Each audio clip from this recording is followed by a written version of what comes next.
Nabi Ibrahim, Nabi Ismail, saking rindunya pada Nabi Muhammad dengan kemuliaannya, dijawab oleh Allah, Nabi ini memang mulia, kamu minta 4, saya kabulkan 5. Turun jawaban di Quran surah kedua ayat 151, paling kanan sebelah Allah. Rabbana wab'ats fihim rasulan minhum kama arsalna fikum rasulan minkum.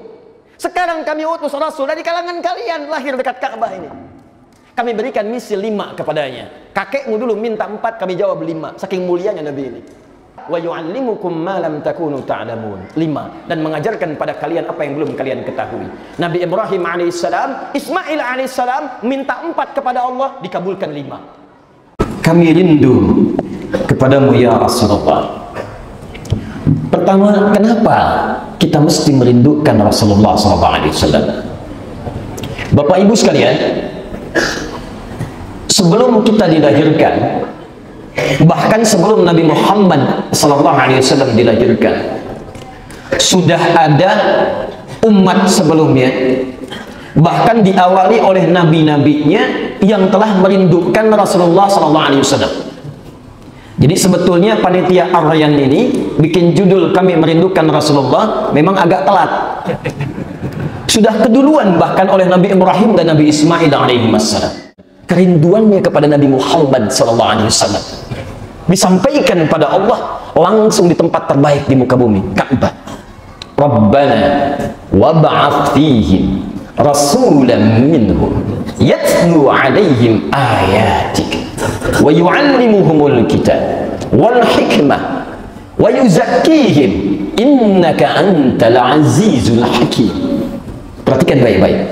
Begitu selesai meninggikan bangunan Ka'bah, keduanya kemudian berdoa, dan doanya sangat menarik. Di antara doanya justru doa merindukan hadirnya Nabi Muhammad SAW. Bergembira dengan kedatangan Nabi Muhammad SAW. Padahal jarak keduanya itu masih 30 generasi, belum nyampe ke Nabi Muhammad SAW. Nabi Musa saja ke Nabi Muhammad 2000 tahun, Nabi Isa ke Nabi Muhammad 600 tahun, Nabi Ibrahim ke Nabi Muhammad 30 generasi. Muhammad SAW bin Abdullah, bin Abdul Muttalib, bin Hashim, bin Abdul Manaf, bin Qusay, bin Murrah, bin Kilab, bin Ka'ab, bin Ghalib, bin Fihir, bin Malik, bin Nadar, bin Kinana, bin Khuzaimah, bin Mudrika, bin Ilyas, bin Nizar, bin Mudar, bin Ma'ad, bin Adnan, bin Adri, bin Muqawwam, bin Nahur, bin Tarikh, bin Ya'rub, bin Yastuk, bin Nabit, bin Ismail alaihissalam, bin Ibrahim alaihissalam. 30 generasi.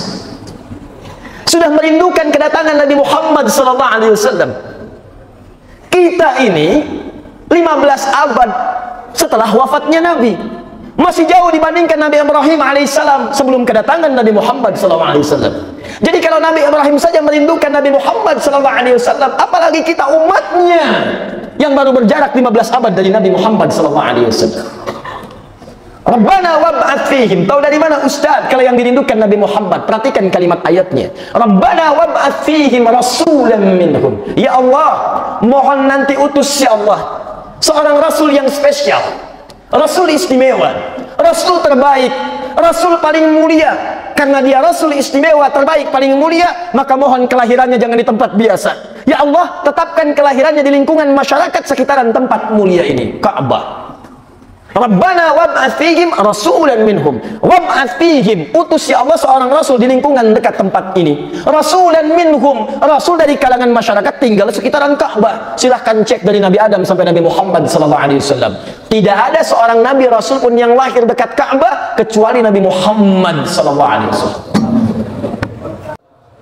Jadi kalau kita sudah ketahui lahir dekat Ka'bah cuma Nabi Muhammad, maka tidak ada tafsir lain di Quran surah kedua ayat 129. Kerinduan memuncak dari Nabi Ibrahim dan Nabi Ismail alaihissalam bermohon kepada Allah Subhanahu wa taala, lahirkan ya Allah seorang rasul yang mulia. Walaupun kami tak menatapnya, tidak ada masalah ya Allah. Yang penting dia lahir di tempat yang paling mulia, di sekitaran bait yang mulia, untuk umat-umat yang mulia. Ya Rabb, lahirkan rasul dari kalangan orang-orang sekitaran itu, Muhammad SAW. Dan dikabulkan oleh Allah 30 generasi setelahnya dengan turunnya Quran surah kedua Al-Baqarah ayat 151, paling kanan sebelah bawah.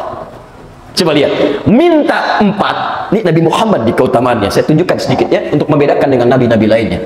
Nabi Muhammad itu keutamaan sallallahu alaihi wasallam luar biasa. Nabi Ibrahim, Nabi Ismail minta 4 permintaan tadi. Rabbana wab'ats fihim rasulan minhum yatlu 'alaihim ayatika, 1. wa yu'allimuhumul kitaba 2, wal hikmah 3, wa yuzakkihim 4, innaka antal azizul hakim. Ya Allah, mohon lahirkan nanti seorang rasul, maksudnya tetapkan kelahirannya dekat sekitaran Ka'bah yang mulia ini, dari masyarakat dekat itu membawa 4 misi. Apa 4 misi ini? Nanti kita bahas saat masuk kepada mengikuti tuntunan Nabi. 1, utus dia dengan membawa ayat-ayatmu, ayat. 2, utus dia untuk menjelaskan makna ayat itu. Jadi bukan hanya menyampaikan ini ada wahyu turun, tapi dijelaskan bagaimana cara menerapkan wahyu itu. 3, wal hikmah, utus dia untuk menerangkan makna dari apa yang diajarkan itu. Misal, wahyu turun perintah salat, Al-Baqarah ayat ke-43 misalnya. Wa aqimus shalah, ayat turun. Bagaimana kita salat? Wa yu'allimuhumul kitab, diajarkan oleh Nabi cara salat dari awal sampai akhir. Setelah diajarkan wal hikmah, tunjukkan hikmahnya apa. Kenapa mengangkat tangan begini? Kenapa sujud hanya 7 anggota badan yang menempel? Kenapa ruku sejajar semuanya? Bahkan ada yang mempraktekkan ajaran Nabi cuman berdiri begini. Nabi mengajarkan setahun sebelum hijrah ke Madinah. Berdiri itu maksudnya begini, begini, begini. Dipraktekkan oleh sahabat namanya Abdurrahman bin Auf. Bukan yang ini. Begitu dipraktekkan di Madinah, 3 bulan jadi orang paling kaya nomor 3 di Madinah. Setahun jadi orang paling kaya nomor 1 di Madinah. Kapaknya terbuat dari emas. Dan hebatnya, kalau diajarkan hikmah ini, maka dampaknya kata Allah akan berpengaruh kepada jiwa. Wa yuzakkihim, dengan ibadah ada hikmah diketahui, maka akan berdampak pada kebeningan jiwa. Kalau jiwanya bersih, maka dari hati ini akan mengalir ke mata natap yang bersih, ke tangan mengalir perbuatan yang bersih, ke kaki melangkah ke tempat yang baik. Itu yang dimaksud wa yuzakkihim. Karena itu ketika Allah menyebutkan fungsi salat, turun Quran surah ke-29 ayat ke-45. Innas salata tanha 'anil fahsya'i wal munkar. Hikmah salat itu mencegah perbuatan keji dan mungkar. Jadi kalau ada orang masih salat mengerjakan perbuatan keji dan mungkar, pasti ada yang salah dalam salatnya. Tuh, fahsya, keburukan yang bersumber dari syahwat. Pornografi, porno aksi, LGBT, itu fahsya. Jadi mustahil ada orang salat dia masih berkata-kata yang jorok. Kalau ada orang tidak salat kata-katanya kotor, dia nggak salat. Tapi kalau Anda salat kata-katanya kotor, ada yang salah dalam salatnya. Kalau ada orang tidak sholat, senang nonton yang tidak bagus, dia nggak sholat. Tapi kalau Anda sholat, pandangan melihat pada yang tidak baik, gambar-gambar yang rusak, tayangan TV yang erotis, awas video-video yang buruk, pasti ada yang salah dalam sholatnya. Coba dicek berapa banyak orang bawa handphone, dibawa dalam sholat, di dalam handphonenya ada gambar-gambar yang buruk, ada video-video yang tidak baik. Apa tidak malu di hadapan Allah? Masuk masjid, takbir Allahu Akbar, memohon ampun, bahkan Rabbi firli warhamni wajburni, ampuni saya Allah, sayangi saya Allah, berikan saya rizki, tapi di kantongnya membawa yang haram dalam sholatnya. Apa tidak malu di hadapan Allah? Orang sholat itu beda. Begitu melihat maksiat maka pandangannya dialihkan, bahkan lisannya beristighfar. Kata Quran surah ketiga ayat 133, wasari'u ila maghfirah. Buka handphone, begitu dilihat ada gambar yang terbuka, dia palingkan wajahnya, astagfirullah. Dan antara istighfar dengan memalingkan gak ada yang telat. Bukan lisannya istighfar, matanya tidak berpaling, astagfirullah. Salah yang bikin gambar, dosa. Astagfirullahaladzim. Kacamata mana kacamata? Astagfirullah. Mesti yang salah. Salah. Minta 4, dikabulkan jadi 5. Nabi Ibrahim, Nabi Ismail, saking rindunya pada Nabi Muhammad dengan kemuliaannya, dijawab oleh Allah, Nabi ini memang mulia, kamu minta 4, saya kabulkan 5. Turun jawaban di Quran surah kedua ayat 151, paling kanan sebelah bawah.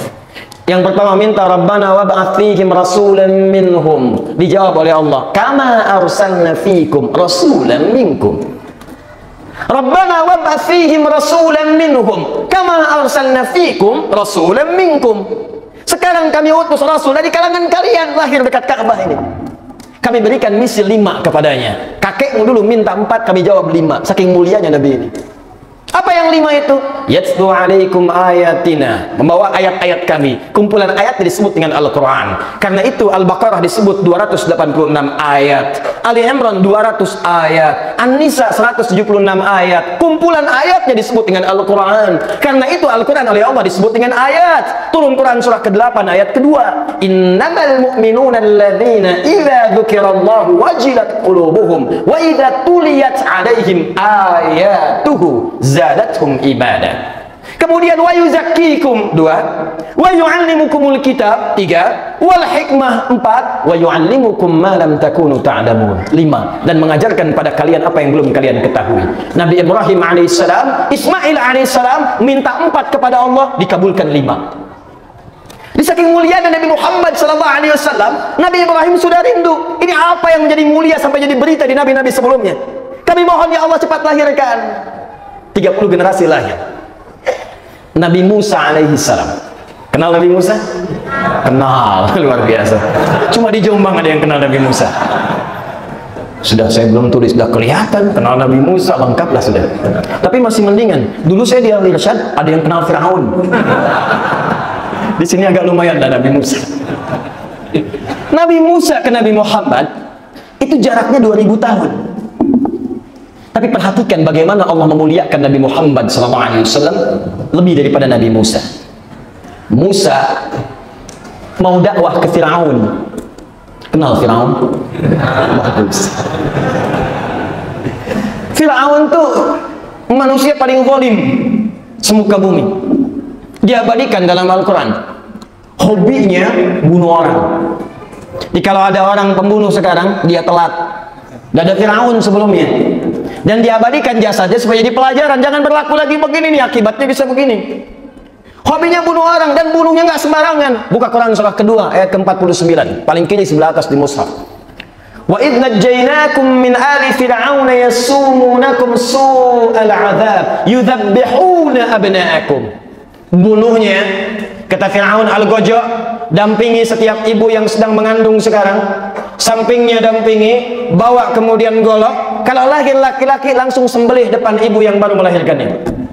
Lahir laki-laki, eksekusi. Eksekusinya bukan biasa. Sembelih dalam bahasa Quran ada 2. 1 nahara, 2 zabaha. Kalau nahara, hewannya tidak dijatuhkan dulu, langsung berdiri sembelih. Contoh unta. Buka Quran misalnya surah Al-Kautsar. Inna a'tainakal fasalli li rabbika wanhar. Wanhar sembelih unta. Unta tidak dijatuhkan. Ambil pisau, gesek bagian tenggorokannya, jatuh, selesai. Tapi kalau dijatuhkan seperti kambing, sapi, kerbau dan sejenisnya, itu bahasa Arab jadi disebut dengan dzabaha. Dzabaha. Sekali sembelihan, kata Nabi, idza dzabhtum fa ahsinu dzibha. Kalau kalian menyembelih maka baguskan sembelihan, jangan berkali-kali. Kalau bisa sekali gesek, selesai. Selesai. Kata Nabi, jangan lukai hewan. Allahu akbar. Nanti saya bahas kemudian. Tapi kalau berulang kali, gesek berkali begini, golok, maka itu berubah kalimatnya dari dzabaha jadi dzabbaha pakai tasydid. Dzabbaha. Kalau hobi melakukan itu, maka ganti jadi fi'il mudhari. Dalam bahasa Inggris 3 makna: present, continuous, and future. Oh, dikit-dikit lah pakai bahasa Inggris ya. Nah, jadi sekarang terus nanti hobi bunuh. Kalau hobi kemudian ganti pakai fi'il mudhari. Kalau banyak tambah waw dan nun di ujungnya. Dzabbaha yudzabbihu. Banyak yudzabbihun. Firaun hobi bunuh orang. Banyak yang dibunuh, diperintahkan pada prajuritnya, dampingi ibu yang tengah mengandung, lahir laki-laki sembelih berkali-kali, gorok. Yudzabbihuna abna'akum. Begitu lahir laki-laki, banting ke tanah, gorok berkali-kali di depan ibu yang baru melahirkannya. Kejamnya luar biasa. Fir'aun satu-satunya makhluk di muka bumi yang ngaku Tuhan. Ana rabbukumul a'la, saya Tuhan kalian yang paling gede. Fir'aun. Manusia sekarang paling banter ngaku nabi. Silahkan. Fir'aun Tuhan. Kalau ada yang ngaku nabi jangan heran dah. Nabi sudah mengatakan zaman dulu. Kata Nabi, la nabiyya ba'di. La-nya fungsinya li ifadatin naqsi, nafi wan nahyi. Awas, la nabiyya ba'di, kata Nabi, gak ada nabi setelah saya. Maksud kalimat itu lil istiqbal. Kalau ada yang ngaku nabi, cukup katakan la, jangan. Tidak, naqsi kalau diikuti berkurang keimanan kalian dan pahalanya. Nafyi ditolak oleh Allah Subhanahu wa taala. Nahyi dilarang masuk surga karena bagian dari kufur. La-nya 3, ini gampang. Kalau ada yang ngaku nabi, nggak usah heran. Sejak Nabi wafat sudah ada yang ngaku, namanya Musailamah al-Kadzdzab. Jadi kalau sekarang nggak ada yang ngaku, telat. Udah banyak yang ngaku, cuman yang heran itu setiap ada yang ngaku ada pengikutnya. Itu masalahnya. Padahal kata Nabi selesai ngaku lah. Tuh kemarin ada AM 2017, Nabi terakhir dari Subang, Jawa Barat. Ngaku Nabi jualan tiket ke surga 2 juta harganya. Saya tiap bulan diskusi dengan MUI Jawa Barat. Masya Allah, 2 juta. Sebelumnya AM pelatih bulu tangkis, ngaku nabi juga tuh. Ya, ditanya, tangkap sama polisi, tanya, kenapa ngaku nabi? Saya ke Bogor Pak, dapat wahyu. Anda kebayang nggak? Orang ke Bogor dapat talus, dia dapat wahyu. Tangkap, eksekusi. Selesai munculan cekek, Bandung, tukang cukur, ngaku nabi, ada pengikutnya. Jakarta gak mau ketinggalan, ibu kota negara, naik pangkat dikit, malaikat, LE. Gubernur lalu dia ngundang, saya mau ngundang malaikat Jibril mendarat di Monas. Tangkap sama polisi, hukum 2 tahun. Polisi kita luar biasa, jangankan teroris, malaikat ditangkap tuh. Ya. Kita dukung begitulah. Ya, takbir. Terusin dikit, kenapa nyampe ke situ? La nabiyya ba'di, ngaku nabi, Fir'aun ngaku Tuhan, ana rabbukumul a'la. Tapi saya ingin sampaikan poin ini. Seburuk-buruknya manusia, kalau belum sampai nyawanya ke kerongkongan, maka berlaku rahmat Allah turun kepadanya untuk memberikan hidayah sebelum ia wafat berpulang kepada Allah. Wasi'at rahmati, rahmatku luas, kata Allah, melebihi murkanya. Maka selevel Fir'aun pun diberi kesempatan untuk tobat. Jadi kalau Fir'aun aja diberi kesempatan tobat, apalagi Anda yang bukan Fir'aun? Saya tanya pada Anda, siapa yang hobinya bunuh orang? Ayo angkat tangan. Yang pernah bunuh orang, angkat tangan. Mau ada polisi? Siapa yang ngaku Tuhan? Angkat tangan. Tidak ada. Jadi kalau Anda cuma berbuat kesalahan level-level kecil, wajar, namanya manusia. Yang tidak wajar itu udah salah, nggak mau tobat. Kita itu disebut insan, kata Ibnu Abbas radhiyallahu ta'ala anhuma, minan nisyan, dari kata nisyan. Sumbiyal insanu insanan minan nisyan. Manusia diberi nama insan dari kata nisyan, li'annahu 'indama uhida ilaihi fanasiya. Karena dia sering berjanji, diberi ketentuan oleh Allah, sering lupa. Nasya, asal kata nisyan. Kalau saya lupa, nasitu. Kita lupa, nasina. Dalam Quran kalimat nasya bersanding dengan salah, akhto'a. Saya salah, akhto'tu. Kita salah, akhto'na. Turun Quran surah kedua ayat 286. Rabbana la tu'akhidna in nasina au akhto'na. Jadi kalau kita salah, wajar, kita manusia, tapi punya kesempatan untuk berbuat baik. Robah. Itu bedanya dengan iblis. Iblis itu salah, nggak mau tobat. Padahal Allah kasih kesempatan untuk tobat. Dia nggak mau sujud pada Adam untuk penghormatan. Diberi kesempatan oleh Allah untuk tobat. Ditanya, turun Quran surah ke-7 ayat 11-13. Ma mana'aka alla tasjuda id amartuk. Hei, saya kasih kesempatan untuk sujud. Kamu kenapa nggak mau sujud? Allah beri kesempatan tobat. Apa jawabannya? Ada khairan minhum. Khalaqtani min narin wa khalaqtahu min tin. Saya lebih hebat dibandingkan Adam. Kau ciptakan saya dari api, dia dari tanah. Nggak level. Yang tinggi kemudian hormat kepada yang rendah. Nggak mau tobat. Turun ancaman Allah, diusir. Ukhrij, keluar. Qala fakhruj minha, keluar dari surga. Keluar, dapat laknat Allah. Tuh iblis. Manusia beda. Adam salah, diturunkan kalimat tobat. Al-Baqarah 37. Fatalaqqa Adamu min rabbi kalimatin fataba alaihi. Kita disebut anak cucu Adam. Jadi kalau salah itu wajar. Salah bicara wajar, salah lihat wajar. Yang tidak wajar sudah salah, nggak mau tobat. Bedakan diri Anda dengan iblis. Iblis nggak mau tobat, kita tobat. Dulu pernah ada pembunuh tobat, masuk surga. Turun Quran surah keempat ayat 100, paling kiri sebelah bawah. Lihat ayatnya. Wa may yakhruj min baitihi muhajiran ila Allah wa rasul, thumma yudrikul maut faqad waqa'a ajruhu 'ala Allah. Siapa yang mau berhijrah lebih baik, dekat dengan Allah, dekat dengan Rasul, amalkan. Dia pergi ke majlis ilmu. Begitu berangkat tengah jalan meninggal dunia, sudah bunuh 100 orang. Tobat dia, di jalan dia bertobat, istighfar. Orang yang tobat dicintai oleh Allah. Turun Quran surah kedua di akhir ayat 222. Innallaha yuhibbut tawabin. Allah mencintai orang tobat. Kalau Allah sudah cinta, yang diberikan ampunan. Turun Quran surah ketiga ayat 31. Yuhibbukumullah wa yaghfir lakum dzunubakum. Kalau Allah sudah mencintai kalian, maka diturunkan ampunan dari semua dosa yang pernah dikerjakan. Tobat. Tobat. Fir'aun memilih apa? Allah turunkan dengan kasih sayangnya langsung 2 nabi. Kita aja sampai sekarang cuma 1 nabi, nggak pernah lihat Fir'aun 2 nabi. Buka Quran surah 20 ayat 43 sampai 44. Perhatikan ayatnya. Saya mau tunjukkan bagaimana nanti Musa alaihissalam menghadap kepada Fir'aun. Idhaba ila Fir'auna innahu tagha. Musa dan Harun pergilah ke Fir'aun. Dia sudah mulai menyimpang dari kedudukannya. Awas, hati-hati, saya ingatkan para pejabat yang diberi amanat kedudukan, ada kaidah dalam Al-Quran, menyimpang dari kedudukan itu adalah awal mula terjerumus pada kemurkaan dan angkara murka dari Allah Subhanahu wa ta'ala. Menyelewengkan kedudukan itu awal mula menuju kehancuran dari kedudukan yang kemudian disimpangkan itu. Hati-hati. Idhaba ila Fir'auna innahu tagha. Kata Allah, ya Musa, Harun, pergi menghadap ke Fir'aun, dakwahi, dia sudah mulai menyimpang. Saking sayangnya Allah, ini nyawanya belum sampai ke tenggorokan, kirimkan 2 orang untuk meluruskan dia. 2 orang, Nabi. Dan hebatnya, perhatikan ayat selanjutnya 44. Faqula lahu qawlan layyina la'allahu yatadhakkaru aw yakhsha. Tapi ingat ya, yang kamu dakwahi bukan caci maki. Awas, hati-hati, bukan hinaan. Kata Allah, Musa dan Harun dakwahi dengan lembut Fir'aun, kata-kata yang indah, yang lembut. Barangkali dengan kelembutan itu dia mau sadar, kemudian dia taubat dan takut kepada Allah Subhanahu wa taala. Masya Allah. Saya tanya pada Anda semua teman-teman di sini, Nabi Musa dengan Anda, soleh mana? Soleh Anda, soleh Musa? Nabi Musa. Ganti. Kalau kira-kira bapak dengan Nabi Harun, baik mana? Nabi Harun atau bapak? Nabi Harun. Ganti. Bapak dengan Firaun, jahat mana? Firaun. Baik. Saya ulangi lagi. Dengan Nabi Musa dan Nabi Harun, soleh mana? Soleh kita, soleh Nabi Musa? Nabi Musa. Jahat kita, jahat Firaun? Firaun lebih jahat dibanding kita. Didakwahi oleh Musa yang lebih soleh dibanding kita. Kata Allah, Musa, katakan yang lembut, katakan yang baik. Anda tidak lebih baik daripada Nabi Musa. Nabi bukan, Rasul bukan, surga belum terjamin, amalan masih berantakan, hisab menegangkan, berdakwah pada teman tetangga yang bukan seperti Firaun. Kenapa mesti kasar? Dia bukan Firaun, kenapa mesti dicela? Dia bukan Firaun, kenapa mesti dihina? Dia bukan Firaun, kenapa berselisih? Nabi Musa aja turun, diutus oleh Allah, dakwahi Firaun, katakan cinta. Anda bukan Nabi, katakan putus. Siapa? Coba lihat. Begitu indah Al-Quran memberikan adab kepada kita.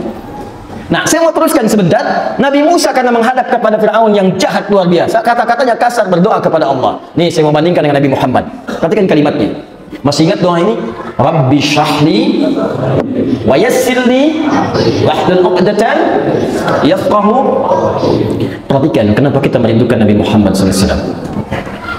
Nabi Musa berdoa Rabbi syrahli sadri, karena khawatir dengan kata-kata kasar Firaun. Kalau Firaun memaki saya minta pada Allah lapangkan hati saya, supaya kalau hatinya lapang, makian itu gak akan berpengaruh karena hatinya luas. Hati orang kalau sempit, celaan 1 huruf saja dibalas dengan 1 buku. Tapi kalau hatinya lapang, celaan banyak, tidak ada pengaruh. Kayak garam ditaburkan ke danau yang luas, gak akan membuat airnya asin. Rabbi syrahli sadri wa yassir li amri, mudahkan urusanku ya Allah. Nabi Musa berdoa kepada Allah, dikabulkan seketika, diberikan. Nabi Muhammad tidak minta kepada Allah, karena kemuliaannya turun ayat. Musa minta Rabbi syrahli sadri, dikabulkan. Nabi Muhammad tidak minta, turun ayat. Alam nashrah laka sadrak.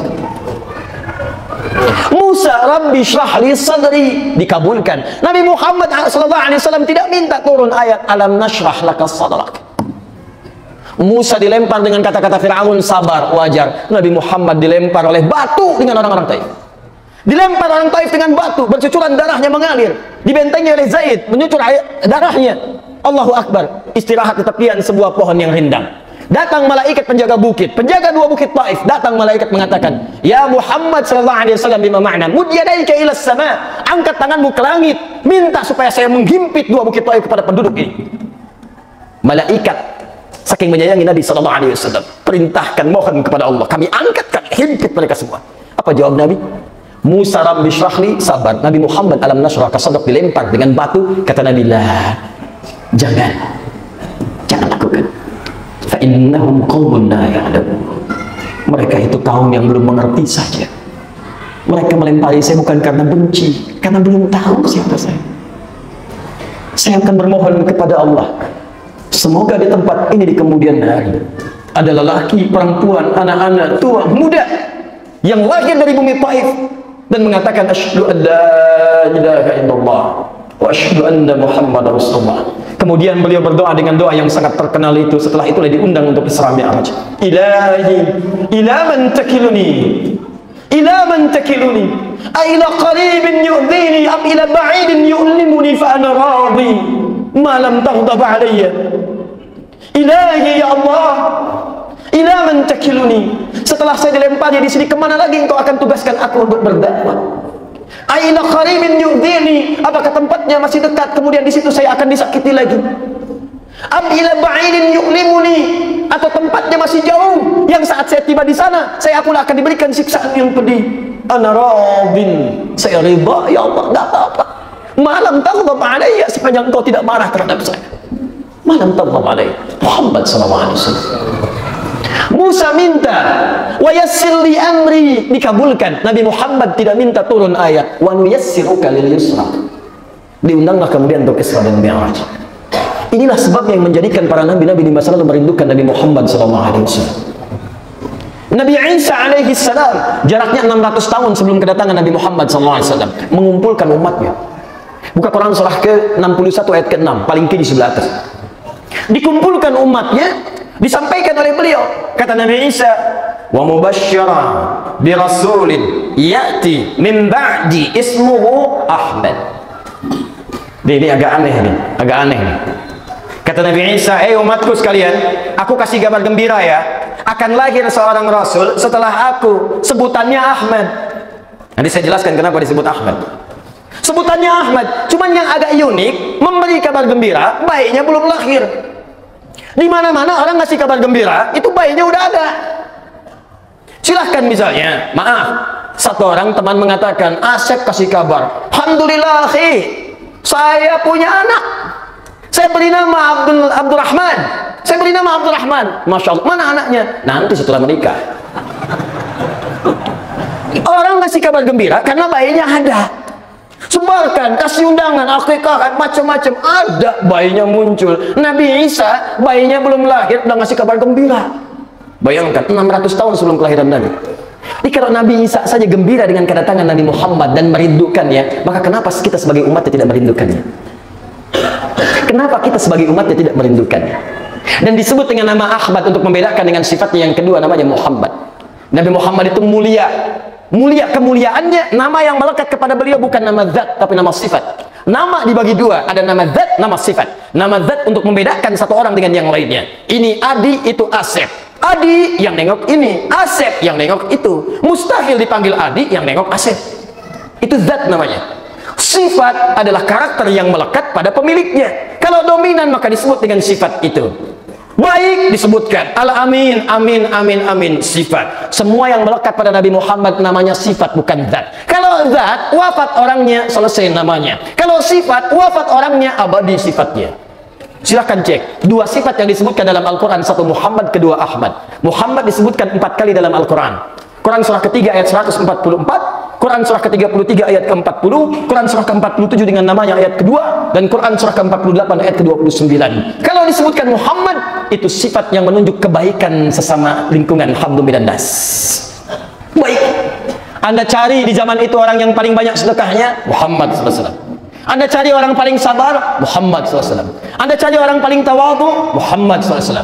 Anda cari orang paling jujur, Muhammad SAW. Anda cari orang paling mulia baik, Muhammad SAW. Jangankan pada manusia, pada hewan, baiknya luar biasa. Ini mau disembelih, kata Nabi, tolong jangan sakiti hewannya, tajamkan dulu pisaunya. Dan saat tajamkan pisaunya, jauhkan hewannya. Hati-hati. Ntar besok Idul Adha, mau nyembelih, kalau mau nyembelih, hewannya jangan deketin pisau, jauhin. Mana-mana hewannya. Kandidat selanjutnya, ayo mana? Nggak boleh tuh. Jauhkan. Sekali sembelihan, kata Nabi, tumbuhan, Allahu Akbar. Jangankan pada hewan, tumbuhan. Kata Nabi, dalam suasana perang, emosi sedang memuncak, tapi tidak boleh merusak tanaman. Merusak tanaman dilarang saat perang. Anda bayangkan, perang itu kan penuh dengan emosi, berkecamuk, tumpah darah. Makanya dalam Quran ayat perang, surahnya tidak dibuka dengan basmalah. Quran surah ke-9 namanya At-Taubah. Pembukaannya izin perang, bara'atum minallah. Diizinkan sekarang dari Allah dan Rasulnya untuk melawan setelah kekuatan ada. Tapi bukan untuk menyakiti, menjaga nama baik, menjaga izzah, berjuang, bukan menyakiti. Ayatnya perang, tapi tidak dibuka dengan basmalah. Satu-satunya surah di Quran tidak dibuka dengan basmalah. Kenapa? Karena basmalah melahirkan Rahman dan Rahim. Rahman Rahim itu sifat sayang. Dalam perang nggak ada sayang. Di mana ada perang orang menggunakan kasih sayang? Pernah dengar orang berperang pakai sayang? Permisi, izin nembak ya. Dor. Sakit nggak? Maaf ya. Tanya sama bapak TNI itu. Nggak ada orang perang pakai kasih sayang. Tapi yang paling menarik, kata Nabi, bahkan dalam suasana perang pun jangan rusak tanaman. Jangan sakiti perempuan. Jangan sakiti anak-anak kecil dalam Islam. Nah, nama ini ada kemiripan dengan sifat Nabi Isa. Nabi Isa itu punya sifat yang sama, ajarannya kasih. Makanya pengikutnya kemudian hari membawa ajaran kasih. Cuman tauhidnya yang menyimpang. kasih jalan dengan muridnya. Begitu jalan di pinggir kali, ada bangkai binatang sudah busuk. Kata murid Nabi Isa, "Tuan guru, Tuan," itu manggilnya Tuan pada saat itu, "ini bau sekali ini bangkainya." Kata Nabi Isa, "Lihat giginya, begitu putih dan bersih." Muridnya bicara bau bangkainya, Nabi Isa menunjuk pada kemuliaan pada binatang itu, putih dan bersih. Kata muridnya, "Tuan guru, wahai guru, kenapa Anda bicara demikian?" Kata Nabi Isa, "Demikianlah manusia hanya mengungkapkan apa yang difikirkannya. Kalau pikirannya kotor, maka keluar yang kotoran. Kalau pikirannya baik, maka keluar kemuliaan di lisannya." Nabi Isa, jangankan pada manusia, pada hewan yang busuk pun dilihat kebaikannya. Muridnya mengira ada ramalan di kitab dulu, Nabi terakhir yang datang adalah orang yang sangat mulia, memuliakan orang-orang, binatang, tumbuhan. Mereka mengira Nabi Muhammad itu, awas, belum kepikiran. Mereka kira Nabi Isa Nabi terakhir. Maka kata Nabi Isa, "Bukan saya Nabi terakhir. Akan datang Rasul yang mulia, lebih hebat dibandingkan saya. Saya beri kabar gembira dan saya pun merindukan dia. Sifatnya tidak sama dengan saya dan Nabi-Nabi lainnya. Dia lebih dibanding kami. Namanya Ahmad." Tidak disebutkan Ahmad kecuali bentuk sirah mubalaghah di ilmu nahwu. Bentuk superlatif dalam bahasa Indonesia. Dari kata Hamid. Hamid, sifat baik hubungan dengan Allah. Satu sisi. Ada orang rajin tahajud, maaf, sekali, tapi belum konsisten puasa sunnah, Hamid. Tapi kalau ada orang rajin tahajud, rajin puasa sunnah, rajin baca Quran, rajin sedekah, maka pindah katanya dari Hamid jadi Ahmad. Kenapa Nabi Muhammad disebut dengan Ahmad? Karena walaupun beliau dijamin surga, Nabi mulia, lebih hebat dari sebelumnya, tapi Masya Allah tidak menghentikan beliau untuk beribadah kepada Allah. Tersebut di Al-Bukhari, nomor hadis 2008, paling kanan sebelah bawah, riwayat Sayyidah Aisyah radhiyallahu taala anha. Ja'a thalathatu ashab, datang 3 orang sahabat ila Sayyidati Aisyah, kepada Sayyidah Aisyah radhiyallahu taala anha. Wa hum, satu Abdullah bin Mas'ud, Hudzaifah al-Yamani dan Ubay bin Ka'ab radhiyallahu taala anhum jami'an. Fasalu, mereka bertanya an sifati salatin Nabi sallallahu alaihi wasallam, tentang sifat salat malamnya Nabi sallallahu alaihi wasallam. Apa jawab Sayyidah Aisyah? Kata Sayyidah Aisyah, "La tas'alu an husnihinna wa qulihinna." Jangan ditanya bagaimana panjang dan bagusnya, susah. Saya aja sampai menangis sedih. Saya tidur, tangan bergerak, terkena kaki Nabi sedang sholat. Ini manusia mulia, tidur dengan istri. Kemudian istri terbangun, tangannya mengenai kaki suami, terlihat sedang sholat. Saya tanya, kalau ada 2 orang suami istri tidur, tangan istri bangun, terkena kaki suami sedang sholat, berarti tempatnya sempit atau luas? Bukan cuma sempit, orang bilang RS7. Ruangan sangat sempit sekali sehingga selonjoran saja susah. Nabi. Jadi Nabi orang kaya atau miskin? Kaya, tapi sempit. Jadi kaya atau miskin? Kaya, tapi sempit. Di kaya atau miskin? Kaya, karena sodakonya paling banyak. Kata Ibnu Abbas, kalau Nabi sodako nggak akan ada lawannya. Seakan-akan mengalahkan angin yang bertiup sepoi-sepoi. Indah sodakonya, nyaman, banyak, 100 ekor unta. Orang sekarang ekornya aja enggak. Nabi, tapi sederhana dalam urusan dunia, mulia kaya dalam urusan akhirat. Yang paling menarik, begitu aku lihat kakinya sudah bengkak Nabi, aku tunggu sampai salam. Aku katakan kepadanya, "Ya Rasulullah, lima hakadha?" "Ya Rasulullah, kenapa mesti seperti ini?" "Alam takun madmunan, bukankah engkau dijamin masuk surga?" Ini dalil hadis menunjukkan Nabi dijamin masuk surga. Karena telah turun satu surah sebelum Nabi wafat, namanya Al-Kautsar. Inna a'tainakal kautsar. Inna plus na. Innanya harfu taukid wa nasbin. Kami kuatkan, kami tegaskan, tanamkan dalam jiwamu. Nah, li ta'zimin nafsi. Kami berikan dengan keagungan kami. A'tainakal kautsar. Kami berikan dengan sifat keagungan kami Al-Kautsar. Surga dengan segala keindahannya. Satu-satunya Nabi yang sebelum wafatnya turun ayat surga kepada beliau menjaminnya. Kata Sayyidah Aisyah, "Alam takun madmunan? Alam takun ma'suman, bukankah engkau dijaga dari maksiat? Kenapa mesti begini sampai sholat bengkak-bengkak kakinya?" Itu baru rakaat pertama. Kata Nabi, enteng aja jawabnya. "Afala akunu 'abdan syakura?" Apa nggak boleh aku mensyukuri semua itu? Nabi mulia, tingkat paling tinggi, dijamin surga. Surganya paling tinggi. Malam bangun rakaat pertama, bengkak kaki. Ada umat Nabi, belum jaminan surga, cita-cita surga Firdaus. Malam bangun bengkak matanya. Ditanya 3 orang sahabat, saya mau sampai ke kata Ahmad, lalu kita buka dengan kerinduan kita. Datang mereka 3 orang ini, penasaran. Besoknya Hudzaifah ngikutin Nabi, sholat di belakang Nabi. Begitu sholat selesai, komen. Kata Hudzaifah, "Saya nggak ada status media sosial, Facebook belum ada. Kalau nggak udah dibikin status pada saat itu." Kata Hudzaifah, "Tidak ada yang paling indah kecuali sholat di belakang Rasulullah SAW.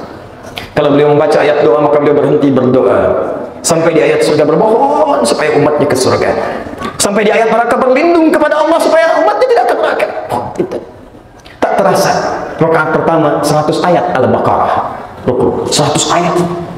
Diceritakan ke Abdullah bin Mas'ud, penasaran. Abdullah bin Mas'ud, Ubay bin Ka'ab penasaran salat di belakang Nabi. Ditunggu-tunggu, memang enak salat di belakang Nabi, kata Abdullah bin Mas'ud. Dikira 100 ayat Al-Baqarah, rukuk nyambung sampai selesai 286 ayat. Dikira rukuk nyambung ke Ali Imran 200 ayat. Dikira rukuk nyambung ke An-Nisa 176 ayat. 5 juz 4 halaman, rakaat pertama baru rukuk. Besoknya 3 orang ini nggak ikutan lagi. Bukan karena capek, kata Abdullah bin Mas'ud, saya sering menduga kapan di titik mana Nabi ruku, karena saya pengen ikuti di titik itu. Saya ruku kalau saya jadi imam, selalu nebak, makanya saya selalu terganggu nih pada diri saya. Oleh karena pekerjaan saya nebak-nebak, kayaknya yang ini bukan, kayaknya yang ini bukan. Besok saya putuskan, saya sholat sendirian aja. Tapi sepeninggal Nabi, semua sahabat-sahabat mulia itu, kata Imam An-Nawawi, buka kitabnya beliau sebelum menulis Al-Arba'in yang 42 hadis itu, Riyadhus Shalihin 1896 hadis, beliau mengarang kitab At-Tibyan fi Adab Hamalatil Quran. Ada di kita tuh, cetakan Darul Kutub Al-Islamiyah, warna merah marun, halaman 37 paling kanan sebelah atas, paragraf 1 baris 1 sampai 3. Kata Imam An-Nawawi rahimahullah, sahabat sepeninggal Nabi membiasakan seperti Nabi pada saat itu. Bagaimana? Utsman bin Affan, Abdurrahman bin Auf, Tamim Ad-Dari, itu walaupun sukses siang harinya sampai kapaknya terbuat dari emas, malam harinya sanggup tahajud sampai khatam Al-Quran. Nah, ini baru 25% nih, belum selesai materi kita nih. Maaf, sampai jam berapa kita? Masih ada waktu? Gak ada masalah. Anda sampai subuh, saya setengah 9 pulang. Saya harus langsung ke Surabaya, ke bandara lagi. Baik, ini saya mau katakan dari uraian panjang lebar tadi. Jadi kalau kita membuat judul merindukan Nabi, wajar. Karena Nabi-Nabi dulu kan begitu merindukan Nabi Muhammad SAW. Tapi pertanyaannya, bagaimana cara kita merindukan Nabi itu? Karena orang-orang dulu ketika merindukan Nabi, mereka melakukan amalan di hadapan Allah Subhanahu wa Ta'ala untuk mewujudkan kerinduannya. Nah, sebelum saya bicara itu, saya ingin sampaikan satu hadis Nabi dari riwayat Imam At-Tirmidzi, riwayat sahabat Anas bin Malik radhiyallahu ta'ala anhu yang pernah membantu Nabi sallallahu alaihi wasallam. Haddatsana qala Anas bin Malik radhiyallahu ta'ala anhu qala Rasulullah sallallahu alaihi wasallam. Satu kali Rasulullah sallallahu alaihi wasallam bersabda kepada Anas bin Malik radhiyallahu ta'ala anhu, "Ya bunayya, in qudirta an tusbiha wa tumsiya." Duhai ananda, karena waktu itu masih kecil, jika engkau ditakdirkan besok subuh atau bahkan sampai sore masih hidup, walaysa fi qalbika min ghishin faltaf'al, dan engkau dalam keadaan itu bebas dari penyakit hati yang kotor, iri hati, dengki, sifat buruk, maka konsisten dengan itu. Nabi memberikan wasiat kepada Anas bin Malik, usahakan setiap diberi kesempatan hidup bersihkan hati. Karena hati ini sumber segalanya. Kalau kotor, kotor semua ke atas bawahnya. Hati kotor, ke mata nyambung, kotor mata pandangan. Ke lisan keluar cacian. Ke tangan menyentuh yang diharamkan oleh Allah. Hati-hati, sumbernya hati nih. Awas, sama. Pejabat di kantor di mana-mana, sumbernya hati. Jadi kalau hatinya kotor, bahaya. Dilatih dengan ibadah, sholat supaya hatinya bersih. Makanya tangan sholat itu nggak mungkin berbuat maksiat. Mustahil. Malu sama Allah kalau tangan jari ini pakai maksiat, tangan ini tangan tahiyat. Ngetik yang tidak bagus, tiap hari ini pakai tahiyat, tahiyatulillah, tahiyatulillah, tahiyatul barakatuh, salawatu thayyibatulillah, lillah Allah. Ini jari ciptaan Allah, kita sebutkan milik Allah. Jadi tahiyat, Anda pakai maksiat, apa nggak malu di hadapan Allah? Pakai yang baik-baik. Anda pejabat datang kantor, di meja disodorkan proyek, lihat, begitu ada yang tidak bagus katakan, maaf, saya udah sholat, tangan saya tangan tahiyat, nggak akan pernah dipakai maksiat. Ini ambil lagi, koreksi, balikin lagi sama anak buah, Pak. Kata orangnya ada fee-nya Pak, 10 miliar. 10 miliar. Ntar saya istiqoroh dulu deh. Istiqoroh dulu enak. Nah, tangan maksiat buang. Selesai. Kembalikan. Nah, jadi hati yang bening, kalau hatinya bersih, maka semua dampak kepada tubuh itu bagus. Kata Nabi, "In qudirta an tusbiha wa tumsiya, wa laysa fi qalbika min ghishin faltaf'al." Komitmen, bersihkan hati. Yang paling menarik, nah lihat, dzalika min sunnati. Inilah inti dari puncak kerinduan kita kepada Nabi. Perhatikan, itulah sunnahku. Wa man ahabba sunnati faqad ahabbani. Siapa yang mencintai sunnahku, maka dialah orang yang serius mencintaiku dan merindukanku. Karena hubbun, cinta itu senafas dengan rindu. Orang kalau sudah cinta pasti rindu. Nggak ada orang cinta yang nggak rindu. Silahkan cek. Orang kalau cinta itu pasti rindu. Berpisah semenit seakan-akan 1 jam. Bersama kemudian mohon maaf 1 menit. Bersama 1 jam rasanya semenit. Berpisah semenit rasanya 1 jam. Ada kerinduan, rindu yang mendalam. Ini cinta padanannya dengan rindu. Kata Nabi, kalau kalian merindukan aku, mencintai aku, maka buktikan dengan mengikuti sunnahku. Faman ahabbani kana ma'i fil jannah. Dan orang-orang yang merindukanku, aku pastikan dia akan bersamaku di surga. Saya ulang ya. Saya pastikan, kata Nabi, orang yang mencintaiku, orang yang merindukanku, maka dia pasti akan bersamaku di surga. Kalimat yang menggunakan kana bi ifadati yakun. Kana ma'i, saya tegaskan, pasti akan bersamaku. Maknya ma'iyah. Ma'iyah itu digandeng, Pak, Bu. Ma'iyah digandeng. Bukan sekedar ke surga. Misal Abdul Rahman samping saya, kana ma'i. Misalnya, ya di Surabaya, itu digandeng begini tuh. Maknya ma'iyah. Tidak disebutkan ma'a kecuali bentuknya ma'iyah, bersama yang digandeng di bawah. Kata Nabi, orang yang mencintaiku, ikut aku, mau ikut petunjukku, aku gandeng dia ke surga. Bukan di riwayat lain, Nabi Muhammad SAW datang berziarah ke satu kuburan dengan beberapa sahabatnya. Sunnah ziarah kubur. Datang kemudian, begitu datang, beliau tiba-tiba menatap dan berbicara. Sahih riwayatnya. Perhatikan pembicaraannya. Wadadtu an ra'ayna ikhwanana. Aku ini sekarang begitu merindukan untuk menatap saudara-saudara kita. Faqalu, maka salah sahabat berkata, awalasta ikhwanaki ya Rasulullah. Ya Rasulullah, bukankah kami ini saudara-saudaramu? Kata Nabi, antum ashabi, kalian bukan saudara-saudaraku, kalian itu sahabat-sahabatku. Amma ikhwani alladzina lam ya'ti min ba'dikum. Adapun saudara-saudaraku, nanti mereka akan datang setelah masa kalian. Kata Nabi, saudara-saudaraku bukan kalian, kalian sahabatku. Saudaraku itu bukan kalian, nanti orang-orang yang datang setelah kalian. Mereka itulah yang tidak melihatku, tapi mau beriman kepadaku. Itu kita. Itu kita, keluarga Jombang. Itu kita, teman-teman. Jadi kita itu dirindukan oleh Nabi. Kata Nabi, saya merindukan saudara-saudara saya. Saya pengen lihat mereka itu. Pengen nampak di hadapan saya. Pengen kelihatan oleh saya. Kata sahabat, ya Rasulullah, kami kan saudaramu. Kata Nabi, bukan, kalian sahabat saya. Saudara saya, nanti generasi yang datang setelah kalian. Mereka tidak melihat saya, tapi beriman kepada saya. Kata Nabi, saya akan tunggu mereka di Haud. Saya akan tunggu mereka nanti di tepian surga. Saya akan tunggu mereka nanti di tepian surga. Saya jemput mereka, saya gandeng mereka, dan dipimpin ke dalam surga. Itu kita. Jadi kalau Nabi saja merindukan kita, maka pantas kita menuliskan judul di tema kita, dipasang di spanduk, dipasang di setiap belokan-belokan. Kami merindukan Rasulullah SAW. Karena Nabi merindukan kita, maka kenapa kita tidak merindukannya? Beliau yang berkorban untuk kita. Bahkan turun ayat langsung menyebutkan itu, Quran surah ke-9 ayat 128 yang dibacakan imam kita tadi. Laqad ja'akum rasulun min anfusikum azizun 'alaihi ma 'anittum harisun 'alaikum bil mu'minina raufur rahim. Datang seorang rasul dari kalangan kalian, begitu berat dirasakan beban kalian. Kalaulah sanggup, kata beliau, Allah langsung menyampaikan, kalau sanggup, beban kalian semua akan dipikul di pundaknya, supaya umatnya tidak merasakan beban lagi. Wow. Ada riwayat, tapi ini belum divalidasi. Ada riwayat, tapi belum divalidasi. Tapi riwayat ini akan membuat kita berguncang untuk merindukan Nabi SAW. Karena dalam saat sebelum wafatnya Nabi di pangkuan Sayyidah Aisyah radhiyallahu ta'ala anha, dibawakan bejana wudunya oleh Sayyidina Fudail, anaknya Abbas radhiyallahu ta'ala anhuma, kakaknya Abdullah bin Abbas. Sebelum berwudu kemudian beliau dan salat kemudian wafat di pangkuan Sayyidah Aisyah.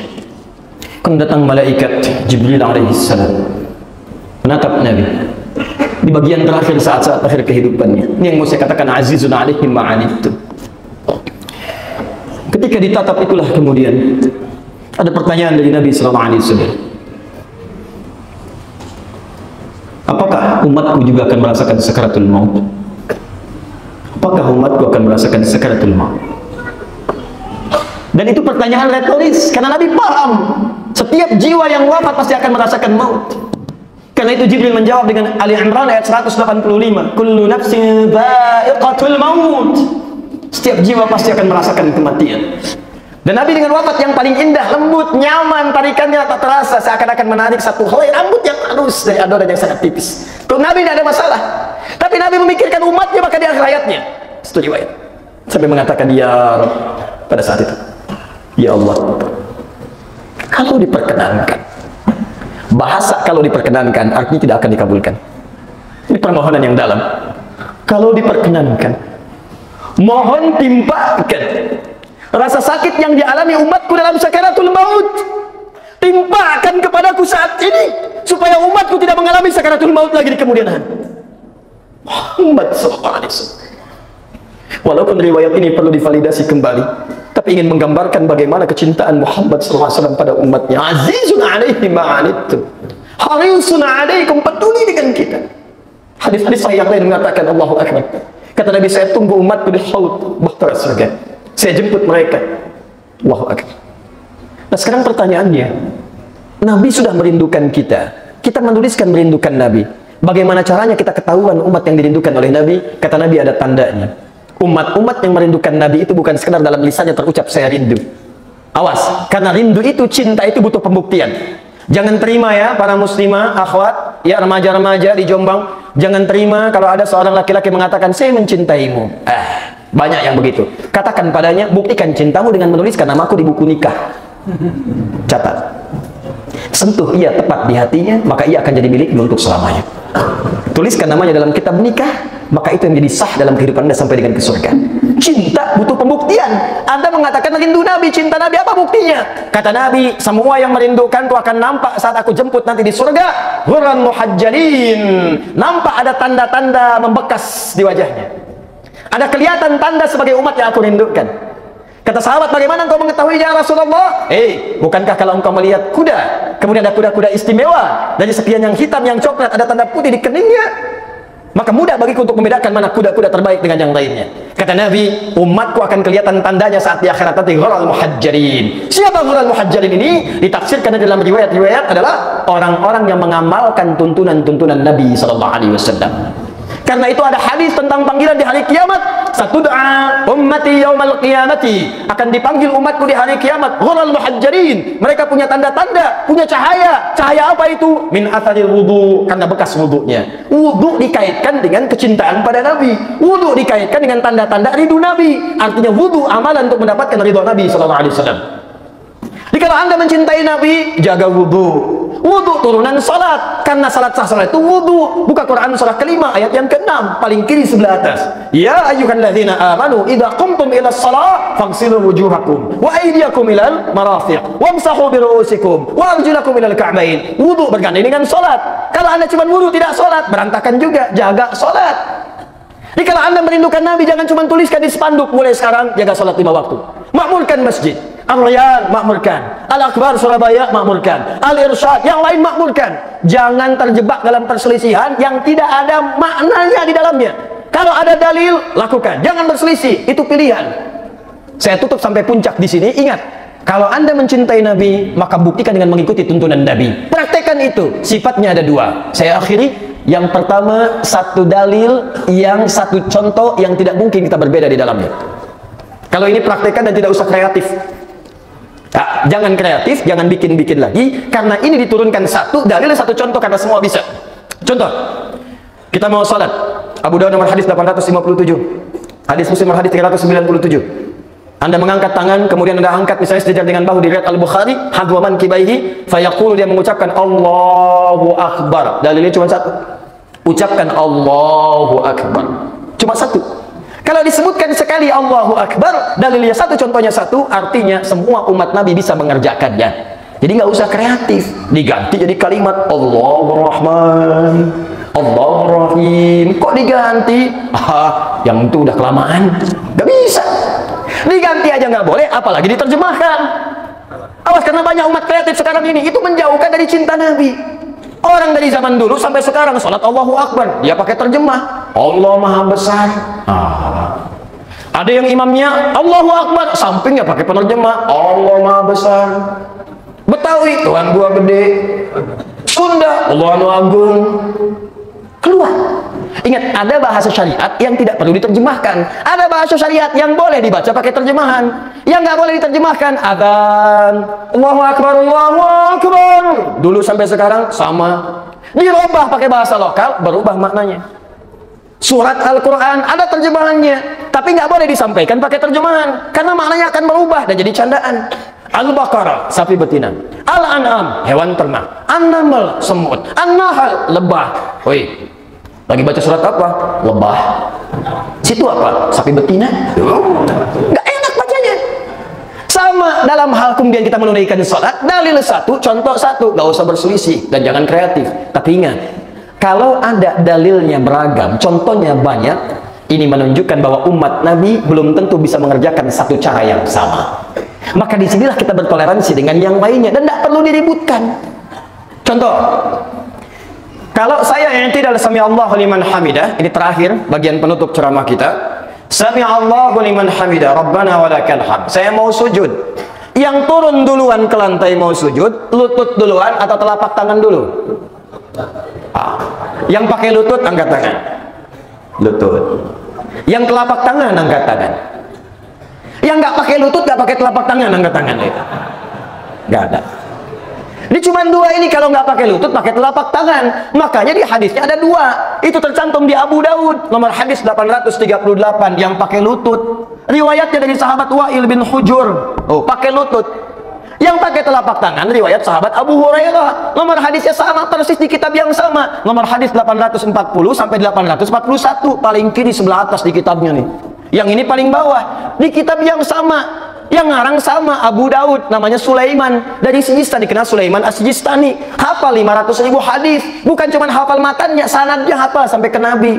Imam Ibnu Qayyim rahimahullah menyebut, kalau dulu ada Nabi Daud bisa melunakkan besi dengan tangannya, maka ini Abu Daud bisa melunakkan hadis dengan lisannya. Maka dikenal dengan nama Abu Daud. Dituliskan di sunannya. Sunan itu kitab hadis yang ditulis berdasar urutan fikih. Kalau urutannya urutan misalnya yang meriwayatkan disebut Musnad, Musnad Ahmad. Kalau urutannya berdasar alfabetis disebut Mu'jam, Mu'jam At-Tabrani. Kalau umum pembahasannya seperti Al-Bukhari maka disebut Jami, Al-Jami As-Sahih Al-Musnad Al-Mukhtasar min umuri Rasulillah sallallahu alaihi wasallam wa sunanihi wa ayyamihi. Ulangi. Ini hadis disebutkan sama kitabnya, pakai lutut ini. Siapa yang riwayatkan? Wa'il. Kata Nabi, bima ma'na idza sajadta fala tasjud kama yabrukul ibil falyadha rukbataika qabla yadayk. Kalau kamu pengen sujud, jangan sujud seperti duduknya unta, dahulukan lututmu sebelum telapak tanganmu. Datang di kemudian hari, 3 tahun sebelum Nabi wafat, usia Nabi udah 60-an, Abu Hurairah masuk Islam, melihat Nabi sholat, turunnya pakai telapak tangan, mengatakan idza sajadta fala tasjud kama yabrukul ba'ir, pakai ba'ir, redaksi untanya. Faliyadha yadayka qabla rukbataika, dahulukan telapak tanganmu sebelum lututmu. Tuh lihat bahasa Nabi, satu ibil, satu ba'ir. Unta banyak, ibil itu umum. Afala yanzuruna ilal ibili kaifa khuliqat, nama umum unta. Kalau unta jantan, jamal. Jamal. Unta betina, naqah, naqatallahi wa suqiyaha. Unta tunggangan, ba'ir, punya beban. Nah, kenapa yang satu pakai lutut, satu telapak tangan? Karena saat Wa'il masuk Islam, itu di awal-awal Islam, Nabi masih kuat. Saat kuat turun, lutut duluan. 3 tahun sebelum wafat, Nabi sudah sepuh. Kadang-kadang pakai tongkat. Saya tanya, kalau orang sepuh, biasanya yang punya penyakit, dia apanya duluan? Lutut. Makanya turunnya susah. Kata Nabi, kalau lututnya susah, gunakan telapak tangan. Tapi ini bukan masalah tua dan muda. Istinbat ahkamnya pada kesulitan. Ilatnya pada kesulitan sujud. Kalau Anda lututnya susah, gunakan telapak tangan. Nggak ada hubungan dengan tua dan muda. Jadi jangan disimpulkan kalau ada anak muda, kemudian dia turun telapak tangannya duluan, Allahu Akbar. Tua. Bukan. Jadi kalau Anda mau turun pakai lutut, boleh. Pakai telapak tangan, boleh. Yang salah itu yang pakai kepala duluan. Belum apa-apa dah rame. Turun pakai lutut, bid'ah. Apa yang mau dicapai? Ini penting saya sampaikan, sebab saya pernah mengalami nih. Tetangga di Bekasi, suami istri berselisih semalam, nggak tegur sapa gara-gara persoalan lutut dan telapak tangan. Suami pulang dari kantor, macet, nyampe rumah agak malam, tertinggal isya di masjid, sholat di rumah, istri sudah sholat, lihat suami, begitu turun pakai lutut, begitu salam, tanpa muqaddimah nih, jangan dibiasain, nggak ada muqaddimah, nggak ada apa-apa, begitu assalamualaikum, assalamualaikum, papa sholatnya salah. Kenapa mbak? Harusnya turunnya pakai telapak tangan dulu, bukan pakai lutut. Suami bertahan. Mama yang nggak baca hadisnya. Padahal dua-duanya nggak baca. Besoknya datang pada saya. Satu belajar di guru A, satu B. Begitu saya bawa, saya katakan, Pak, Ibu tahu nggak? Itu di kitab yang sama. Cuman beda nomor. Yang 1838, 1840 sampai 841. Satu Wa'il, satu Abu Hurairah. Saya ceritakan. Setelah itu keduanya ketawa. Enak aja. Kalau kita paham tuh enak.